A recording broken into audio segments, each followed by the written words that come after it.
Good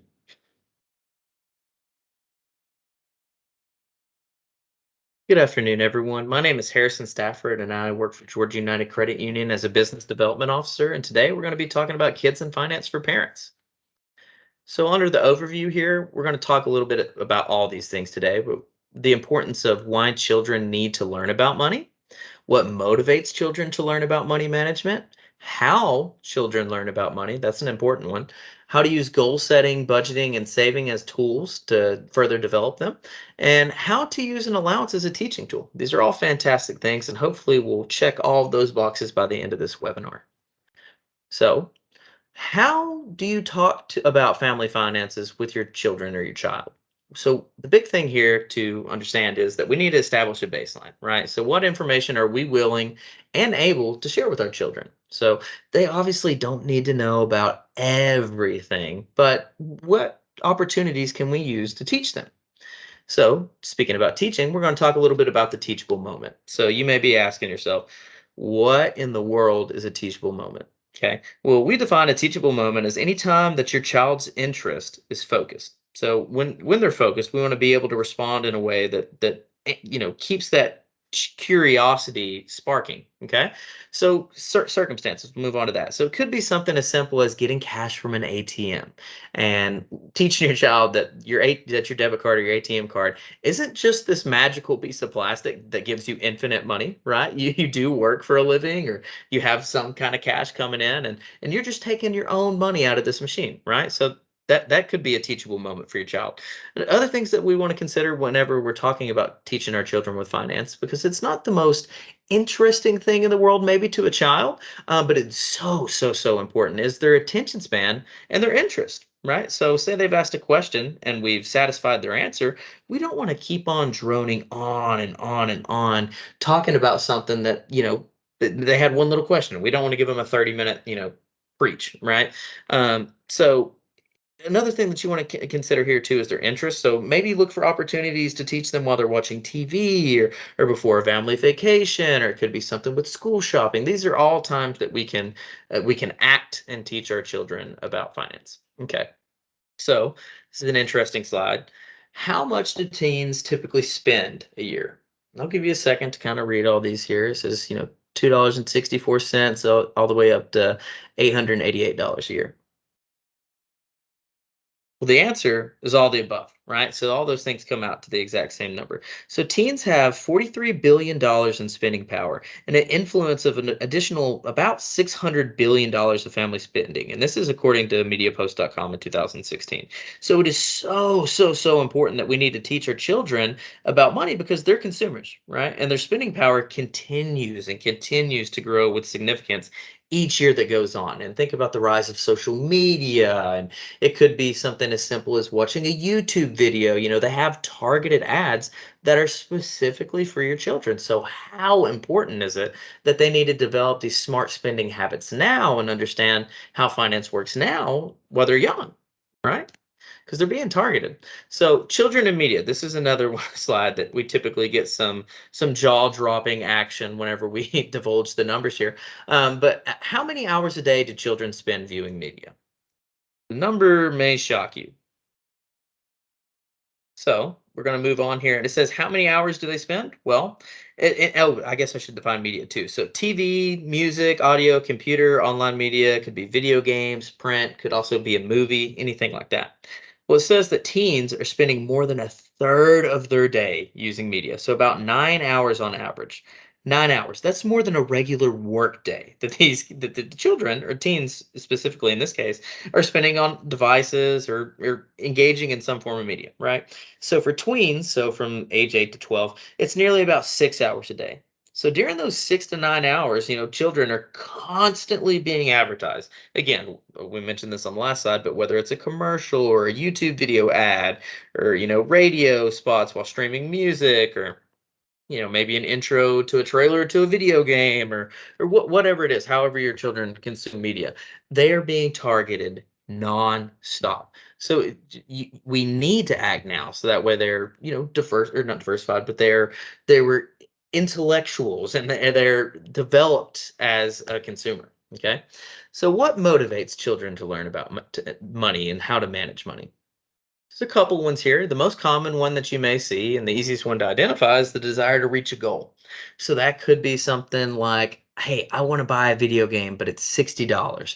Can you help me out? Right? The goal is they want to buy the video game. Okay. And you maybe as a parent say, if you can raise $20 or set aside money from your allowance or yard work, or maybe, whatever special occasion funds you may have, we'll pay the remaining two-thirds, right? So they've got a goal and they want to save up to it. Could also be, something as simple as wanting to master a skill. Okay. So, speaking specifically to mastery, we all as humans have an instinctive need to want to apply new skills. So, mastery brings us great pride. And when we make these new accomplishments, it brings us so much happiness. And children are no different. And it also could be independence. So this, is more common later on. The desire for independence. I want to do things on my own. It could be something as simple as I want to go to the mall by myself. It could also be, hey, when we go school shopping, I want to pick out my own clothes. Right? Those are pretty simple things. It could also be, hey, you're going to the Kroger this afternoon, and you want to be able to get groceries, and your child wants to make a specific meal because that's what they want to do, right? And so you help them pick out their ingredients and they do that, right? Well, that's a desire for independence. They want to make their own meal. So these are times that we can use to teach our children about how to manage their money. So this is a big slide here. So how do our children learn about money? So the first one there, and the most common again, is observing adults. So this could be at home, this could be in the classroom, this could be, on vacation. Again, it could be, parent, sister, cousin, school teacher, whatever.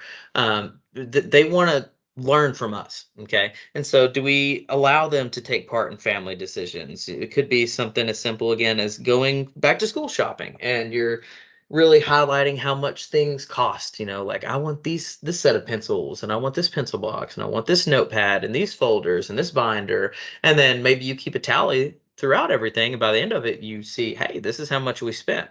Do we really need 16 different types of colors, or do we need these four boxes of colored pencils? Maybe one will work. But it really kind of brings it to their attention how much things really cost, because before that, they just think this is a normal part of life, this is what mom and dad do. It could also be by choice, so setting personal goals, and we talked about that on the previous slide. We talked a little bit about the video game. That's the example that I go to. And so, do we set a personal goal? So, hey, I want to, by the end of the month, I want to be able to buy this video game, and I need to raise $20. Okay. So, do we plan and set them up to success to be able to do that? So, maybe it's if you do your dishes and take out the trash and help fold laundry every single day, I'll give you $5, right? By the end of the month, you'll be able to afford that. So we've helped them, we put them to work, don't get me wrong, but do we give them guidelines and help support them to reach their goals? Okay. And then unfortunately, sometimes it's through a hard lesson. So by mistake. So hard lessons, accepting the consequences and then analyzing those plans. It could be something as simple as, hey, I want this new action figure, and the action figure is $20. Okay. But I've only got $10. I can't afford a $20, action figure. But I find a $10 action figure that I also like. It serves the same purpose. I'll go ahead and get this. Right. Okay. So you get it, you go home and you play with it for a little bit, and eventually the toy breaks and you're distraught and so upset. And so you go to mom and dad and you say, hey, mom, dad, my toy just broke. Will you help me get another one? Well, sometimes it's hard knocks. You can tell them, hey, you made the conscious decision to buy a cheaper toy, which is great, but it broke. Sometimes, this is what happens. And so, it could be teaching them the value of, quality materials or the quality of those toys, but the value of your money. Had you maybe saved an additional $10 and been patient and waited, maybe it wouldn't have broke, right? So this is a very simple, example, but think about how important that is the later you get on through life. So a $10 or $20 action figure, right, is nothing really as an adult.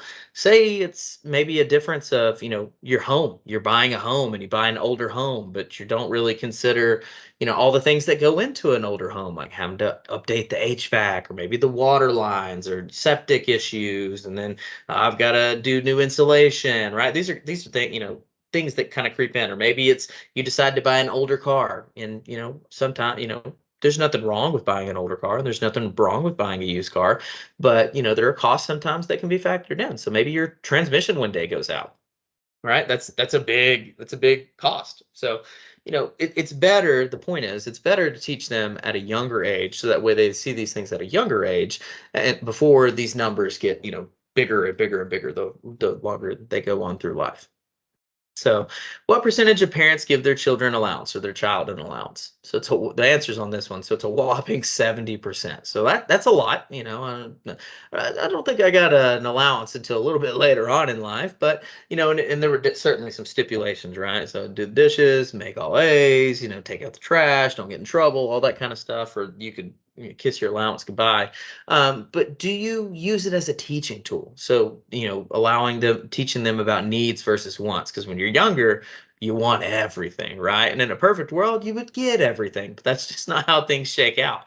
And so it's what do you do with that money, right? Do you make them set SMART goals? And do you make them create a budget and have deliberate savings? And so one thing that we practice and preach is to always say to pay yourself first, right? So aside from your debt obligations, but assuming you're, a child in this scenario, you probably don't have debt obligations, save money aside. So if you get $10 every single Friday, save $5 or $4 or whatever it is, and create that saving and that budgeting habit. Because again, as we mentioned on the last slide, it is so much easier if you start that early than to do it later on. Far too often the case is that we see, whether you're just now graduating and you're going straight into the working field, or whether that's high school, technical school, college, whatever it is that you're doing in life, you're going from making no money to the absolute most money you have ever seen in your life. Okay, and it's an exciting and fantastic thing, but it's what you do with those funds that matter. So, are you living beyond your means, or do you have to have the bright, shiny new piece of technology, and the brand new fast car, or whatever it is that makes you tick, right? And so teaching them that, setting aside money is so important, because say you do decide to get, a used vehicle and you needed a new car or whatever, and then say you run over something in the middle of the road and your tires are flat. Do you have money to get new tires? Do you have money to replace an alternator if your alternator goes out? Or say you bought that older home and your washing, or and not your washing machine, but say your roof is starting to tear up and you need to get a new roof. Have you set aside funds to be able to do that, right? And so if you do this at an early age, it makes it much, much, much, much easier the later on down the road. Okay. So a teaching tool. One of the things that we do with this is work. So understanding the value of work, whether that's at home or in the neighborhood. Um, talk about maybe how much they'll get paid for something, what the work entails, what constitutes the completion of a task. Because sometimes it could be, hey, if you mow the lawn, I'll give you $20, right? Okay, sweet. So I go and I mow the lawn. I go inside and I go to ask my dad, hey, I'm ready for the $20 or $20. I did everything he asked for. Well, did you weed eat? No, I didn't weed eat. Did you spray Roundup around the fence or anything? No, I didn't do that either. Okay, well, your job's not done. So setting out those guidelines and using that work to show, first of all, the quality of your work too, but understanding the value of that. Could also be in the neighborhood. Okay, it doesn't have to just be at home. Could be, mowing your neighbor's lawn or picking up trash, or if you live in a snowy area, help shovel out driveways, that type of thing. But that's certainly a teaching tool. This is a really interesting slide, and I love this one. So it talks about the value of saving, and a lot of times this is where we get the aha moment from the crowd. Okay, so we're going to set a little story here and talk about an investment that you're seeing here on the slide, and I'm going to go ahead and lay out some assumptions here as well. So let's say that your child or your teen puts $1,000 of their summer earnings into a Roth IRA for each 4 years from ages 15 to 18. Okay. If they stop and never put in another penny, but they let that money continue to grow, by the time they're 65, they're going to have about $107,000. And that's assuming that the money earns a 7% return. Okay. And just a little bit more to that, over periods of a decade or more, the stock market has averaged like earnings of 10% or more a year. Okay, so it's very reasonable. Now, say your child decides at age 25 they want to do the same thing. Okay, well that's fantastic. They're setting money aside. It's better late than never. Okay, it's good to set aside money. But say they do the exact same thing. They set aside $1,000 for each of the 4 years until they turn 28, and they stop. That account will only be worth a little over $50,000 by the time they turn 65. So that's less than half, right? So you're doubling your savings for retirement with no extra work just by starting earlier. Okay, and again, this is no extra work at it. And so, if you would ask me if I want $107,000 or $54,000, I'm going to take $107,000 every day of the week. Okay, and it's for the exact same amount of work, the exact same amount of funding. You're just starting later on down the road, and so this really, really, really, really highlights the importance of saving at an early age. And this is certainly something that we want to teach our children so they understand the importance and the impact of it. So what's at stake here? So confidence, self-reliance, and the ability to support yourself and your family, right? Those are three very, very important things. You want to be like the happy folks in this picture and live a relatively stress-free life by having your finances in control. And that's certainly something that's achievable if you do all the things that we've talked about here today. So the checklist. Go back. This was kind of like what we saw on that first slide there. We're in the overview. Do you understand why your children need to learn about money? Do you know what motivates children to learn about managing money? Do you understand how children learn about money? Do you plan to use some of the teaching tools that we learned about and talked about today? Do you know how to use an allowance as a teaching tool? That's a pretty easy starting point there. So that's certainly something we hope that you take away from this. And do you know where to go for help? So your resources, obviously you can always come to us. We'd be more than happy to sit down and talk with you about it. And that's what we're here for. We're people helping people. So, since we're talking about kids and teens today, figured we would talk a little bit about what we do for our youths. So, we have our Money Mammals account, which is from ages 0 to 11, ages 0, but ages 0 to 11. And they can open up an account, and that gives them, to share account. They can do a couple other fun things with it. They get a $5 membership fee refund. They get access to educational games, apps, and activities, and they get a birthday card and treat. And then obviously we have resources for our parents. And then we also have a Money Masters Teen Club. So that's from ages 12 to 17. And they can get a checking account with a Visa debit card. And that's huge, right? That's super exciting for a young one. They even gain access to scholar opportunities. So we do thousands of dollars for scholarships for our members here in the state of Georgia. And then we also have a robust and relatable content that helps build money smarts, right? So that's something very similar to what we talked about here today.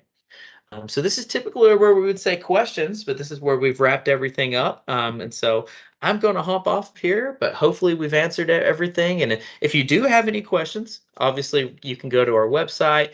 You can reach out to us here at Georgia United, and everyone in this wonderful institution will be more than happy to help you. So I hope you have a wonderful day, and thank you for stopping by and listening to me talk to y'all. Thank you.